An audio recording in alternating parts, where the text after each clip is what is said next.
So the vehicle that really interested me, really piqued my interest, is the inline 8 or straight 8 from Buick that was basically their bread and butter engine for about 50 years. And I did not know that Buick was the one that originally had the patent for the overhead valve design in 1904. And it was only because someone, I believe in Germany, developed a sketch for an overhead valve engine to be used on trains, but he could not produce a working model. Therefore, the US patent was not accepted.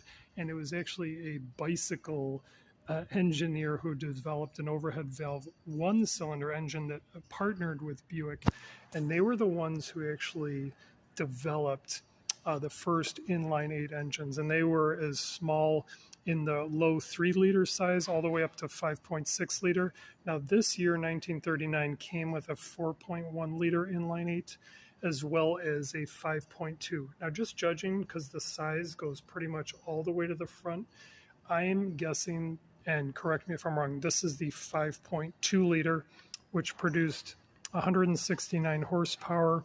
And for the year, for 1939, I believe 239 pounds-feet of torque is pretty impressive for a passenger vehicle still during the World War II era. So here's a good look. And then, like I said, a very unique thing that this vehicle has, and people have been kind of correcting me, is this collecting fluid, distributing fluid, how is it related to the carburetor and the fuel system? What exactly?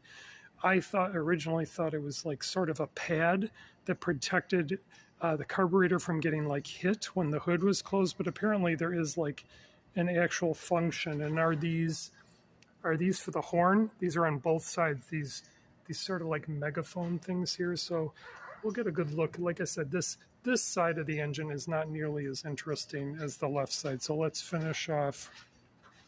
You know, I started doing the videos on the inline 6s, and I'll be honest with you, I kind of had to do a lot of research and sort of discover sort of the technology and the reasoning of, you know, how long the inline 8 was actually produced. I did not know that that was like a Buick thing, that apparently, you know, they not only pioneered and patented it, but used it for 5 decades exclusively, and it was called the Fireball 8, which was eventually going to be replaced by the V8s of the mid-50s.